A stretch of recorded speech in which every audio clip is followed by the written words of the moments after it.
Hello students, आज की class में हम स्टडी करेंगे हमारा next topic that is metal and non metal. Okay, सबसे पहले बच्चों मैं आपको बता देती हूँ कि इस चैप्टर में आपको क्या क्या स्टडी करना है, ताकि आपके माइंड में एक चीज़ क्लियर हो जाए कि हाँ जी इस चैप्टर में हमें ये चीज़ें स्टडी करनी है। ओके, और कुछ इस बार का जो हमारा सिलेबस है इस चैप्टर में से कुछ कम हो गया है। जो एक्सट्रैक्शन ऑफ मेटल वाला पार्ट है बच्चों, वो इस बार ठीक है सिलेबस में आपके इंक्लूड नहीं है। ओके, तो बच्चों आपको क्या क्या स्टडी करना है इस चैप्टर में। इस चैप्टर में आपको सबसे पहले स्टडी करना है बच्चों मेटल एंड नॉन मेटल्स को डिफ्रेंशिएट करना है on the basis of their physical property and chemical properties. Okay, उसके बाद बच्चों आपको स्टडी करना है formation of electrovalent compound and their properties. ठीक है, कि मतलब जो कंपाउंड मेटल और नॉन मेटल की हेल्प से बनते हैं, ठीक है, तो उन कंपाउंड्स की फॉर्मेशन को आपको स्टडी करना है और उनकी प्रॉपर्टीज़ को हमें स्टडी करना है। ठीक है, इतना ही पढ़ना है बच्चों इस चैप्टर में। तो आज की क्लास में हम सबसे पहले स्टडी करेंगे बच्चों physical properties of metal and non metal. ठीक है, physical property of metal and non metal, physical properties. Okay, हम बच्चों डिफ्रेंशिएट करेंगे मेटल एंड नॉन मेटल्स को on the basis of their physical properties. Okay, तो बच्चों एक तरफ हम लिख लेते हैं मेटल्स, डिफ्रेंशिएट करते हैं, और एक तरफ लिख लेते हैं बच्चों non metals, metal and non metal. Okay, for example बच्चों मेटल्स के एग्जांपल कौन कौन से होते हैं, जैसे कॉपर, सोडियम, पोटाशियम। ठीक है, सिंबल्स तो आई थिंक सो सभी को आते होंगे, mercury, zinc, lead, all are metals etcetera. ठीक है, नॉन मेटल्स के एग्जांपल क्या होते हैं बच्चों, जैसे क्लोरीन, क्लोरीन गैस हो गई, ऑक्सीजन गैस। ठीक है, iodine is example of non metal, bromine, Br2। ठीक है, तो ये क्या होते हैं हमारे पास नॉन मेटल के एग्जांपल होते हैं। जो कार्बन आता है हमारे पास, carbon in the form of graphite and in the form of diamond are also example of non-metal। Okay, बिल्कुल सही बात है। अरे ये तो क्या हुए, ये तो एग्जाम्पल्स हुए ना मेटल और नॉन मेटल के। हमें क्या करना है, डिस्कस करना है फुल, इसको इनको डिफ्रेंशिएट करना है मेटल्स और नॉन मेटल्स को। ओके, तो बच्चों हमारे पास फर्स्ट पॉइंट है, सबसे पहले देखो जितनी भी हमारे पास मेटल्स होती हैं, ठीक है, वो क्या होती है, they are generally found in solid state. ठीक है, metals they are generally found in solid state, generally found in solid state. However non metals they are generally found in either gaseous state और solid state. ठीक है, देखो बच्चों जो chlorine oxygen है ये किस में प्रेजेंट होती है आपके पास, गैसियस स्टेट में। और जैसे कि आयोडीन है हमारे पास, जो कार्बन है in the form of graphite and diamond, वो क्या आते हैं बच्चों, सॉलिड स्टेट में। तो non metals they are generally found in either solid state, in solid state और in gaseous state, in solid और गैसियस स्टेट। ओके, बिल्कुल सही बात है। अब बच्चों यहाँ पे एक्सेप्शन होती है। ठीक है, मैं आपको पहले बता दूँ एक्सेप्शंस आर मोर इम्पॉर्टेंट। ठीक है, एक्सेप्शंस ये आपके एग्जाम में पूछी जाएंगी, तो जितनी भी एक्सेप्शंस हम करेंगे इस लेक्चर में वो चीज़ आप नोट डाउन कर लेना, चाहे अलग से ठीक है, चाहे आप अलग से नोट डाउन कर लो या फिर आप ऐसा करो कि इससे ही लर्न कर लो। ठीक है, वो आपकी मर्जी, जैसा आपको कंफर्टेबल लगता है। एक्सेप्शन है बच्चों, mercury is a metal which is liquid at room temperature. बाकी सारी मेटल्स क्या होती हैं, सॉलिड होती हैं। ठीक है, बट जबकि मर्करी एक ऐसी मेटल है जो कि रूम टेम्परेचर पे क्या होती है, लिक्विड होती है, विच is liquid at room temperature. Okay बच्चों, अब देखो बच्चों मर्करी के अलावा भी, ठीक है, हमारे पास एक ऐसी मेटल होती है गैलियम, जो कि क्या होती है, वो लिक्विड बन जाती है above, slightly above room temperature. ठीक है, आपके पास कौन सी मेटल होती है, गैलियम। ठीक है, गैलियम को भी हम लिख देते हैं कि it is liquid at room temperature, but in actual में क्या होता है बच्चों, गैलियम एंड सीजियम, एक हमारे पास होती है सीजियम। ठीक है, हमारे पास दो ऐसी मेटल होती है, gallium and caesium are metals which are present in liquid state, which are present in liquid state at slightly above room temperature. ठीक है, when temperature is slightly above room temperature, above room temperature. बच्चों यहाँ पे room temperature का मतलब क्या है? Room temperature होता है बच्चों हमारे पास 25 डिग्री सेल्सियस, मतलब कि हम बात करते हैं 278 केल्विन की बच्चों। ठीक है, अगर आपके पास टेम्परेचर कितना हो जाए, सपोज करो टेम्परेचर 5 डिग्री सेल्सियस से राइज हो गया, ठीक है, कि 278 की बजाय आपके पास कितना टेम्परेचर हो गया, 283 केल्विन हो गया बच्चों। ठीक है, तो उसका मतलब क्या है, उस टेम्परेचर पर ये जो मेटल्स होती हैं गैलियम और सीजियम वो भी क्या हो जाती हैं, वो लिक्विड बन जाते हैं। ठीक है, तो कई बार एग्जाम में क्वेश्चन पूछ लिया जाता है, name two metals which are liquid at room temperature.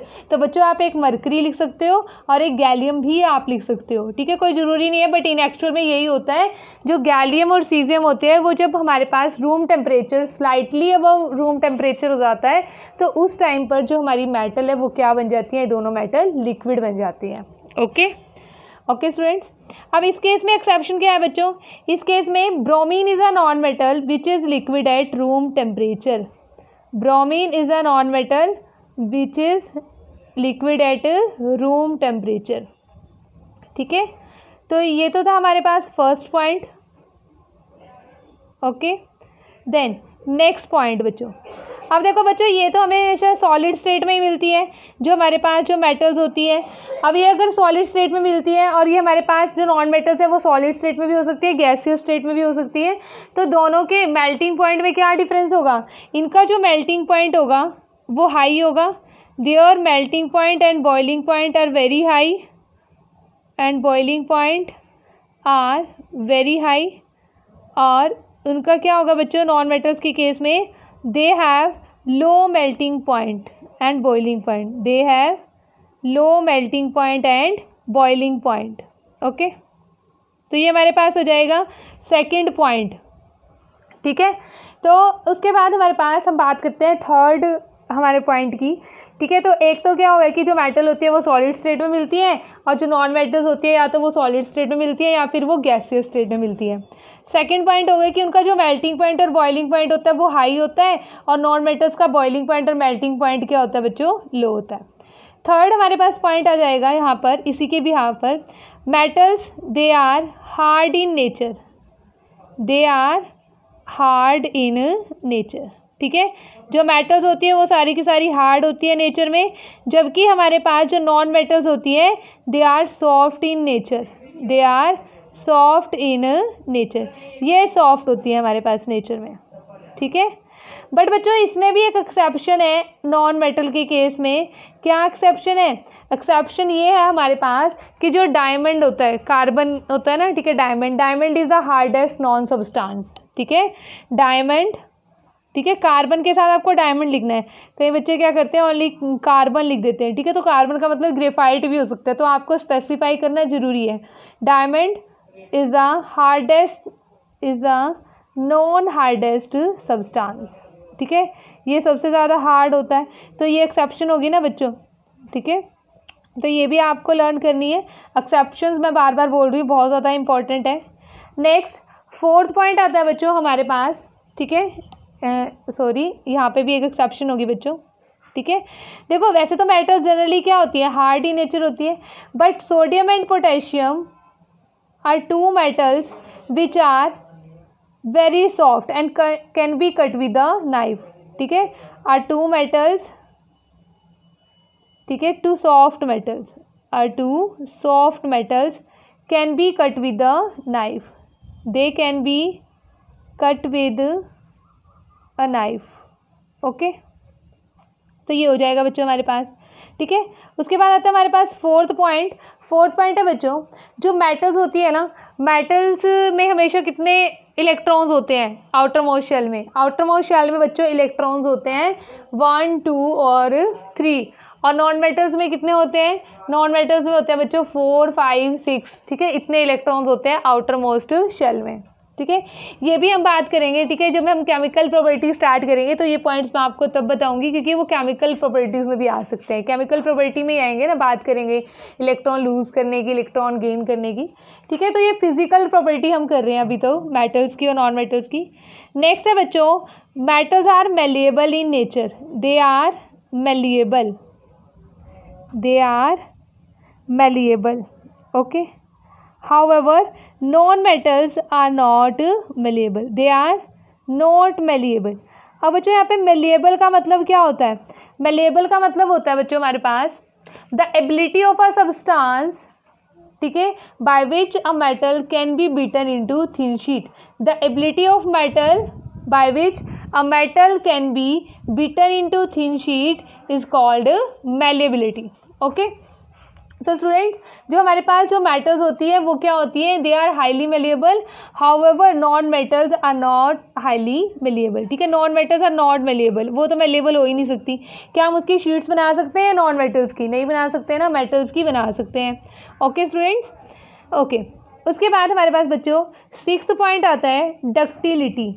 Ductility, metals they are ductile in nature, metals they are ductile in nature, they are ductile in nature, however non-metals are not ductile in nature, they are not ductile. ductility क्या होता है बच्चों? ductility होता है ability of a substance, ability of a substance to be drawn into thin wires, ability of a substance to be drawn into thin wires is called ductility. ठीक है, हमारे पास जो नॉन मेटल्स है उसकी हम बना सकते हैं, उसकी वायर्स नहीं बना सकते। ठीक है, तो इसलिए हम क्या लिखते हैं? Non metals are not ductile in nature. Okay, उसके बाद बच्चों हमारे पास नेक्स्ट पॉइंट आता है। ठीक है, ये तो डक्टिलिटी हो गया। Metals are lustrous in nature, metals are lustrous. ठीक है, मेटल्स क्या होती है? चमकती हैं, और जबकि नॉन मेटल्स क्या होती हैं? They are not lustrous. ठीक है, they are not lustrous in nature. ठीक है, यहाँ पर अब देखो बच्चों हमारे पास एक्सेप्शन क्या है इसमें? Iodine is a metal, iodine is a non metal which is lustrous in nature. ठीक है, इसकी एक्सेप्शन क्या होगी? आयोडीन। आयोडीन एक ऐसी नॉन मेटल है जो क्या होती है? ठीक है, वो लस्ट्रस होती है, वो चमकती है। ठीक है, फिर हम डायमंड भी लिख सकते हैं इसमें। Next 8th point, metals are good conductor of, metals are good conductor of heat and electricity. ठीक है, जैसे कॉपर वायर्स बनी होती है, हम घरों में क्या लगाते हैं, जैसे जितने भी हमारे स्विचेस वगैरह होते हैं उनके अंदर क्या होता है? कॉपर की वायर यूज़ करते हैं ना, जितने भी कनेक्शंस वगैरह बनते हैं। ठीक है, तो क्यों बनते हैं? क्योंकि वो गुड कंडक्टर होती है बच्चों इलेक्ट्रिसिटी की, और साथ में किसकी होती है? हीट की भी होती है। ठीक है, जो अटेंसिल्स होते हैं, जैसे एल्यूमिनियम का जो बर्तन बनते हैं, तो अटेंसिल्स भी एल्यूमिनियम मेटल से ही बनते हैं, मेटल्स की हेल्प से ही। तो मेटल्स क्या होती है? वो they are good conductor of heat, that's why they are used for making utensils for cooking food. तो metals are good conductor of electricity and heat. ठीक है, बट बच्चों यहाँ पे भी एक एक्सेप्शन है। lead is a metal which is a poor conductor of electricity.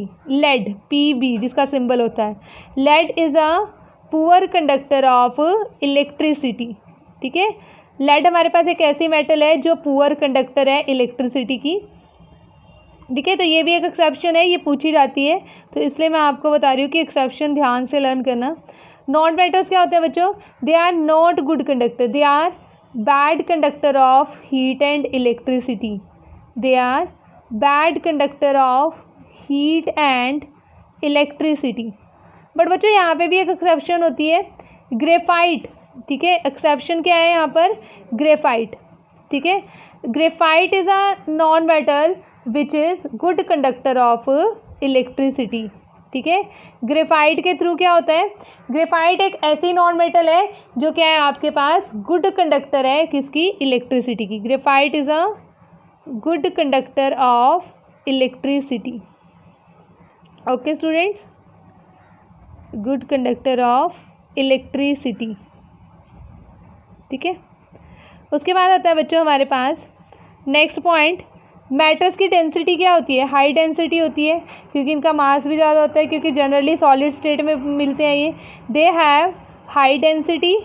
However non metals have low density, ठीक है, नॉन मेटल्स की डेंसिटी क्या होती है, low density, they have low density.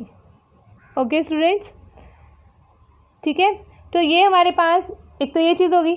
एक और पॉइंट रहता है बच्चों, metals are sonorous in nature, they are sonorous in nature, and non metals are not sonorous in nature, ठीक है, क्योंकि अगर हम उसको किसी भी चीज़ से स्टक करें तो वहाँ पे क्या होती है, साउंड प्रोड्यूस होती है, तो वो क्या होती है, मेटल्स होती है, और जबकि नॉन मेटल्स के केस में ऐसा नहीं होता, ठीक है।